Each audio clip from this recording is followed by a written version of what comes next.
Please বাবা, ওদেরকে বলো ওকে যেন আর না মারে। আমি বলছি ওর কোনোদিন করবে না। প্লিজ বাবা, ওকে যেতে দাও বাবা। যদি ওর কিছু হয়ে যায় তাহলে আমিও বেঁচে থাকবো না।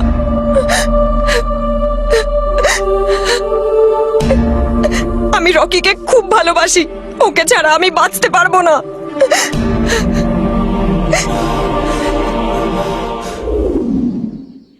দেখো গায়ত্রী, তাড়াতাড়িতে ভুল সিদ্ধান্ত নিলে কিন্তু সারা জীবন পস্তাতে হবে। দেখ মা, জীবনের প্রতিটা পদক্ষেপ অনেক সমস্যা সামলাতে হয়, কিন্তু তোর ক্ষেত্রে তা ঘটুক আমি চাই না। দেখ, আমি তোকে কিন্তু পরামর্শ দিচ্ছি না, তোর ভবিষ্যতের চিন্তা তোর চাইতে আমার বেশি। তুই তো জানিস জীবনকে আমি সবসময় বাস্তবভাবেই দেখে এসেছি। তুই লেখাপড়া জানিস, আরো অশিক্ষিত, দুজনের মধ্যে ইগো প্রবলেম শুরু হবে। ছোট ছোট ঘটনা একটা বড় রূপ নেবে, তারপর কাঁদতে কাঁদতে বাড়ি ফিরবি, নিজের ভুলের জন্য পস্তাবি, কিন্তু তখন অনেক দেরি হয়ে যাবে। মা, তুই আমার কথা মনে রাখিস। তুমি বুঝতে পারছো না কেন? ও খুব ভালো ছেলে, যদি বিয়ে করতেই হয় তাহলে রকিকে করব। আরে ও কি করতে পারবে তোর জন্যে? ও কি করতে পারে সেটা তুমি দেখেইছো।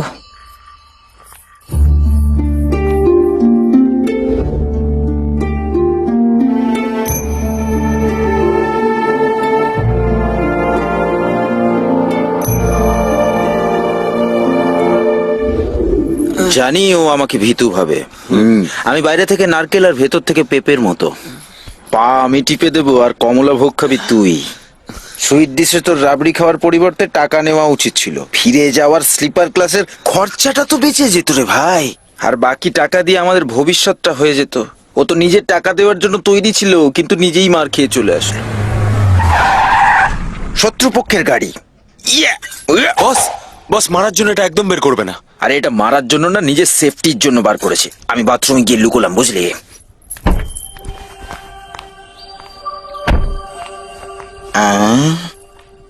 ওর বাবা আবার পেছন পেছন আসছে না তো?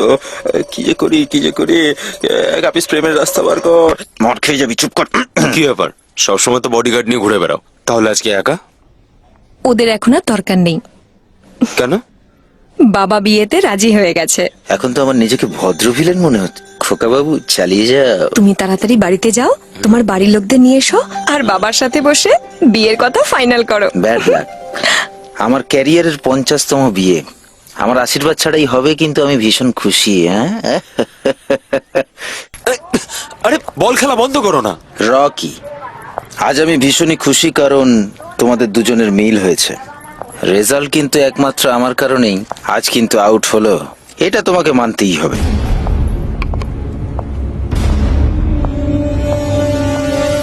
দাঁড়াও, আমরা তো টিকিট কাটতেই ভুলে গেছি। আগেই তো বললাম যে বিনা টিকিটে যেতে হবে। উইদাউট টিকিটে যাওয়া আইনত অপরাধ। সেই জন্য আমি আমার প্রিয় ছুরিটা বিক্রি করে দিলাম, আর সেটা বেচে 500 টাকা পেয়েছি। এসব আবার কেন করতে গেছো? সেন্টু দিও না, চেক থেকে কেটে নেবো। যাও যাও, টিকিট কেটে আনো। ধ্যাৎ, এটা দিয়ে আমি আমার বিয়ের নতুন জুতো কিনবো। তোমাকে বিশ্বাস নেই, আমি টিকিট কেটে আনছি, দাও।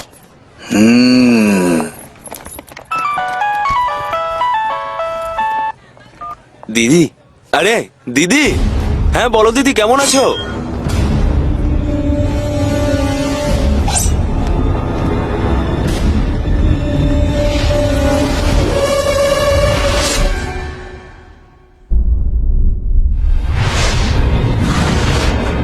আমাকে এখানে জীবিত অবস্থায় দেখে আপনার পায়ের তলার মাটি সরে গেছে নাকি? কি বলতে চাও তুমি? আপনি কেন ঘেন্না করেন আমায়?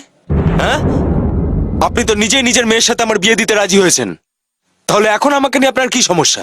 কি দরকার ছিল বাবা হয়ে নিজের মেয়ের সামনে এরকম অভিনয় করার?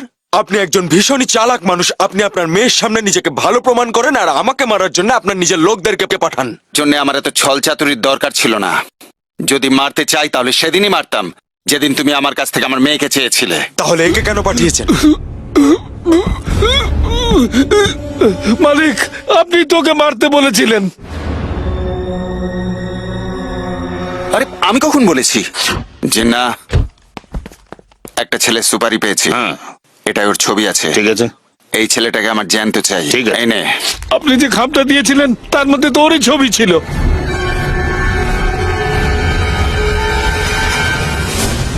নাটক শেষ হয়েছে? ওসব কথা বাদ দাও। তুমি কাশি আঙ্গারাকে চেনো তো? সেন্ট জেভিয়ার্স কলেজ মনে আছে?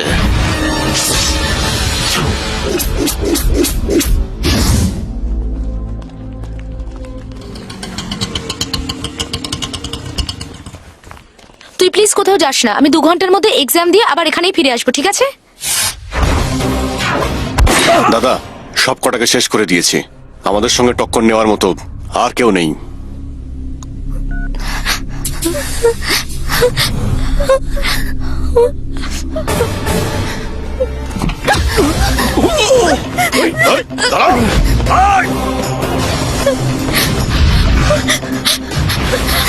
দাঁড়া বলছি।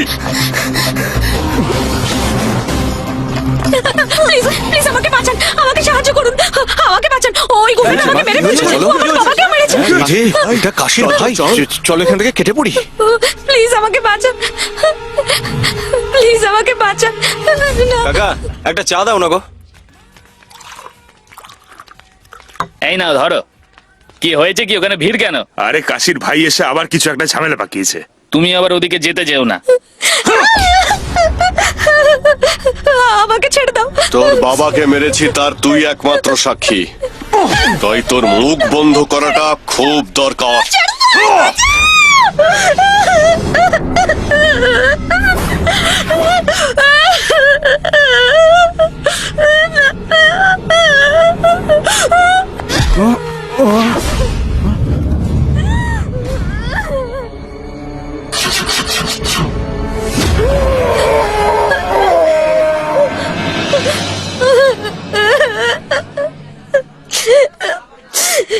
তুমি ঠিক আছো তো? থ্যাঙ্কস আমাকে বাঁচানোর জন্য। আমি একা যেতে পারবো, একটা অটো রিকশা ডেকে দিন আমাকে প্লিজ। অটো, স্টেশনে চলো। আরে ও ভাই, তারপর তুমি ওখান থেকে চলে গেলে, কিন্তু তারপর কি হলো তুমি জানো না।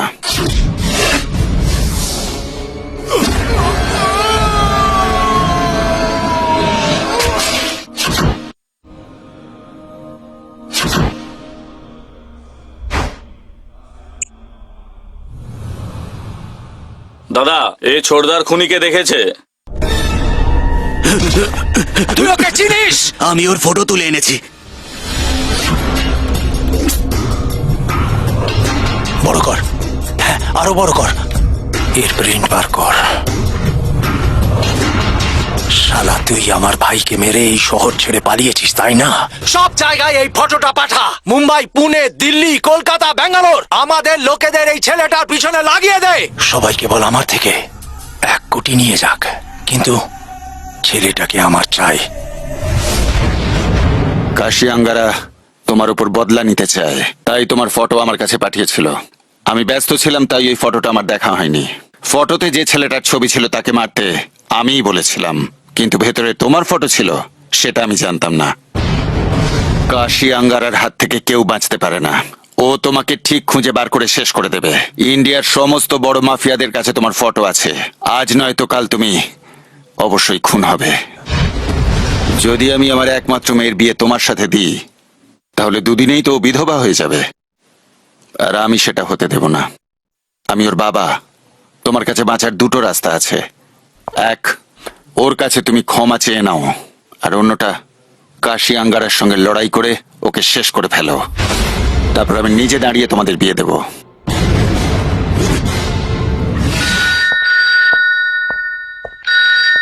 হ্যালো, কাশি যাকে খুঁজছে সে প্রচণ্ডেশ্বরের বাড়িতে আছে। কার ফোন? প্রচন্ডেশ্বর ভাইয়ের লোক ফোন করেছে, ছোটদার খুনি ওখানে লুকিয়ে বসে আছে।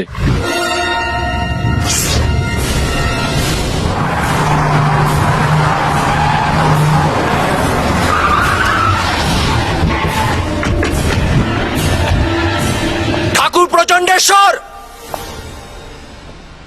তোর জামাইকে বাইরে পাঠা। ওকে তো আমি নিজের হাতে মারবো। তোর মেয়ের বিধবা হওয়া কেউ আটকাতে পারবে না। আমার মেয়ে ওকে ভালোবাসে, বিয়ে করতে চায়, সেই জন্য আমি হ্যাঁ বলেছি। আমি জানতাম না যে ও তোর ভাইকে মেরেছে। যদি ও অন্য কাউকে মারতো আমি মাঝখানে আসতাম না, কিন্তু ও আমার ভাইকে মেরেছে। ও বেঁচে ফিরবে না। যখন জানতে পারলাম আমার ভাইয়ের খুনি তোর বাড়িতে লুকিয়ে আছে, তখনই আমাদের বন্ধুত্ব শেষ। যেখানেই হোক, কলকাতা, রত্নগিরি, নাগপুর বা দিল্লি, আমি ওই শয়তানটাকে যে কোনো জায়গা থেকে খুঁজে বের করব। আমার হাত থেকে ওকে ভগবানও বাঁচাতে পারবে না। ওকে এমন ভাবে মারবো কেউ কোনোদিন ভুলতে পারবে না।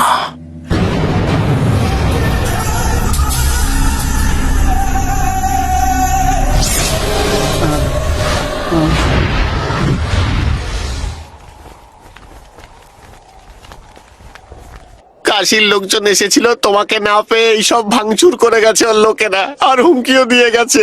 আরে এইসব কি আমি জেনে শুনে করেছিলাম নাকি? ঠিক আছে, আমি ওর সঙ্গে গিয়ে কথা বলছি। ওরা তোমাকে মেরে ফেলবে। সে যাই হোক, আমি ওর কাছে গিয়ে সব সত্যি বলবো, তার পরিণাম যাই হোক না কেন।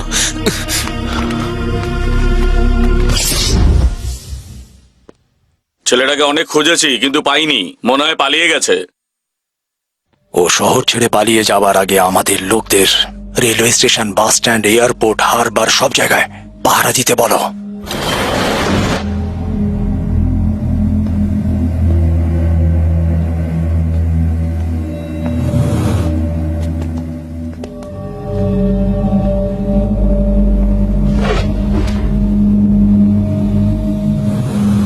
দাদা, আমি যা কিছু করেছি সব অজান্তেই করেছি। ও মেয়েটার সাথে অসভ্যতামি করছিল, তাই হাত তুলেছিলাম, কিন্তু আমি সত্যি জানতাম না যে ও মারা যাবে। দাদা, যা হয়েছে সেটা একটা অ্যাক্সিডেন্ট ছিল দাদা, এতে আমার কোনো ভুল নেই। আমি সত্যিটা কালকেই জানতে পেরেছি, তাই ক্ষমা চাইতে এসেছি। আমি তোকে ক্ষমা করে দিলেও আমার ভাইয়ের আত্মা কখনো তোকে ক্ষমা করবে না। তোকেও আমি ওর কাছে পাঠিয়ে দিচ্ছি। বলছি দাদা, যা হওয়ার তা হয়ে গেছে, আমাকে ক্ষমা করে দাও। আমি কি এত দূর থেকে এখানে আমার লোকজন সাথে নিয়ে তোর সাথে আড্ডা মারতে এসেছি? হ্যাঁ, তা নয়, এতগুলো লোকদের তুমি আমাকে মারার জন্য এনেছো। এই তুই কি আমাকে চাতা পেয়েছিস? তুই ভাবছিস তোর ভয়ে আমি এতজনকে এনেছি? যদি আমি একাও আসতাম তোকে শেষ করে দিতাম। এই তোরা শুনলি? ও আমাকে চ্যালেঞ্জ করছে। না দাদা, খুব ভালো। সেটা না, বাহ! আমি এটা বলতে চাইনি। আমাকে ছেড়ে দাও, শহর ছেড়ে চলে যাবো। ছেড়ে দেবো? আমার ভাইকে তুই মেরেছিস তাই না? এবার আমাকে হারিয়ে দেখা, নিশ্চয়ই ছেড়ে দেবো তোকে, তারপর চলে যাস। দাদা, আমার অত সাহস নেই যে তোমাকে মারবো। কেন রে শালা, ভয় পেয়ে গেছিস? হ্যাঁ, না দাদা। তোরা কি বলছিস? ও যদি আমাকে হারায় ওকে ছেড়ে দেবো? এই, ভয় পাস না। তুই যদি আমাকে হারাতে পারিস আমার কোনো লোক তোর গায়ে টাচ করবে না। না চল মার। হ্যাঁ, দাদা, মার না। দাদা ছেড়ে দাও না মার প্লিজ। তো দেখি। মারছিস না কেন? মার। আমি মারলে মরে যাবি।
ওকে মেরে দে।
এই